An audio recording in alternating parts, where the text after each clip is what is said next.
Well, what a beautiful day up here in the mountains. Absolutely perfect weather, right around the low 70s. Absolutely loving it. Today I'm going to put some metal on that shed by the creek. I've been calling this shed over the creek. It's kind of an outdoor living space. It's a unique shed. Well, it's not really a shed. I call it a shed, but it's more of just outdoor living space. I'm going to put metal on the top of it that's missing on the back side today, and I just want to share some of the things I've learned, some of the shortcuts. So let's go do a DIY metal on your shed. If you have some basic tools and a little bit of skill, you can put metal on your shed. You won't have to pay someone to do it. And to top it off, I got free metal, and I like that. A friend of mine just was watching out for me. He knew I was looking, and somebody offered up some metal because they redid their house, and he said, I'll take it. I knew if I waited long enough, I'd get some free metal, and here it comes. Yep. So I'm gonna pick out 4 pieces. They're 3 foot wide, that's 12 foot, that's what that section is. And I need that metal on that back side.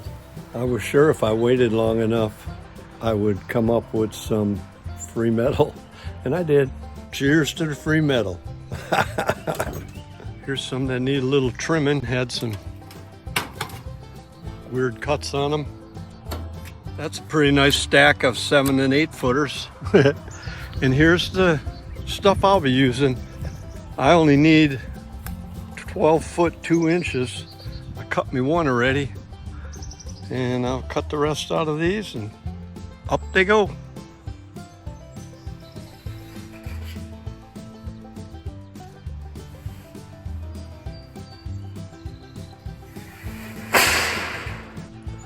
The most important thing when you're putting your own metal up is to get the first piece right. If it's nice and square, it'll work out perfect. What you don't want is like stair stepping on the edges, then you gotta trim it. So I cut these where there's an inch left over on either side, and I think it's gonna be perfect. The screws I'm using are 1.5 inches. They're not self-tapping, but I think I can get them to work. And they got a 1/4 inch hex head on there and a rubber washer along with the metal washer.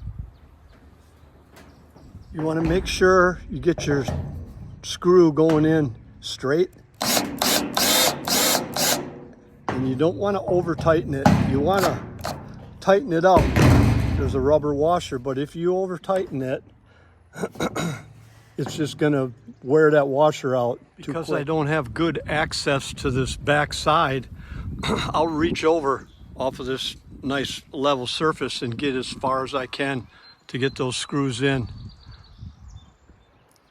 Long time ago, they always put the screw up on the ridge, which made sense, but now with the screws that they provide and the rubber seal in there, you can put them on the flat, which is easier.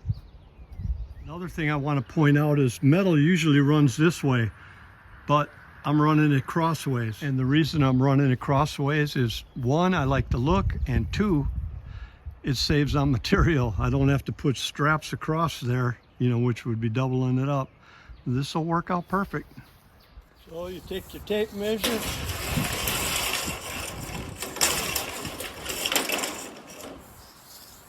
You make your mark, 146 is where I am. And you draw yourself a nice straight line.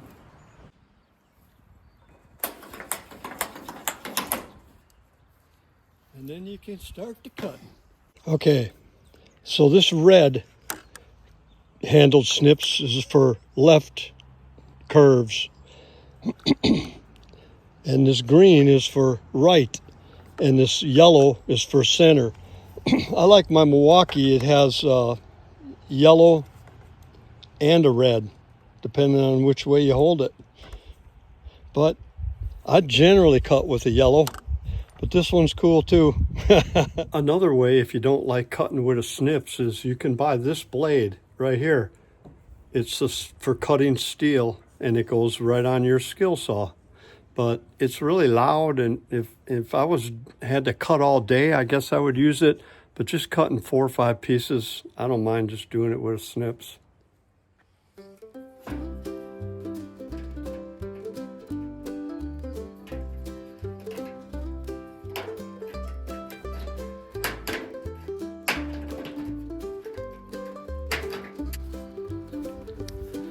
I keep one side bent up and one side bent down.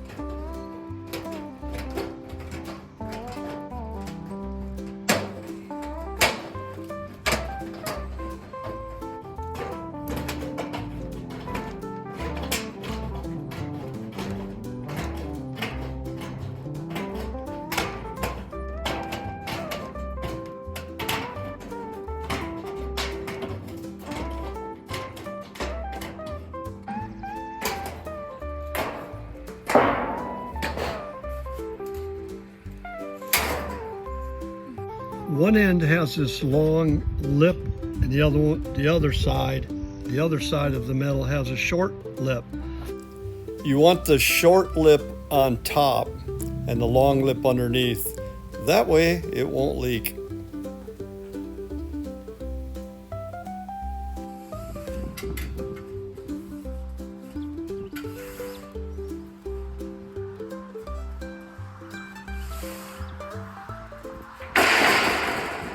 This rafter is twisted, so what I did is I took a 2x4 and cut a notch in it that fits around a 2x4, and then I'll just pull on it and straighten it back out, and then put a couple new screws in it.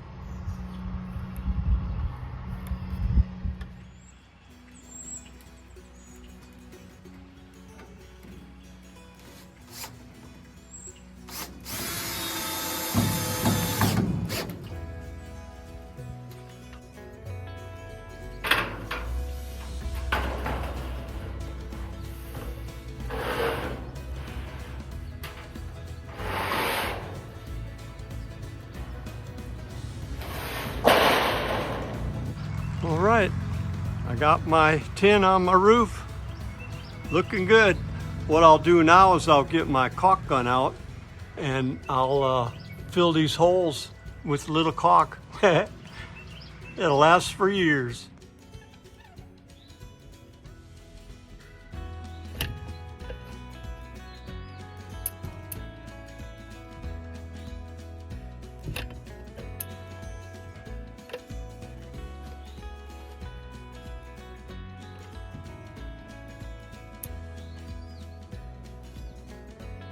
This works good for me. I've been doing it like this for years and haven't had one leak yet. This shed over the creek is really an experiment.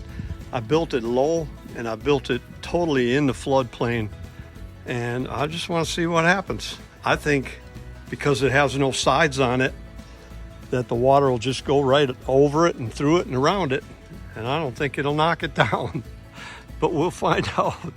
What I like about it is I have this side where I can, sit and enjoy the water. Then I have this side where I can enjoy the road, the yard, looking at everything else.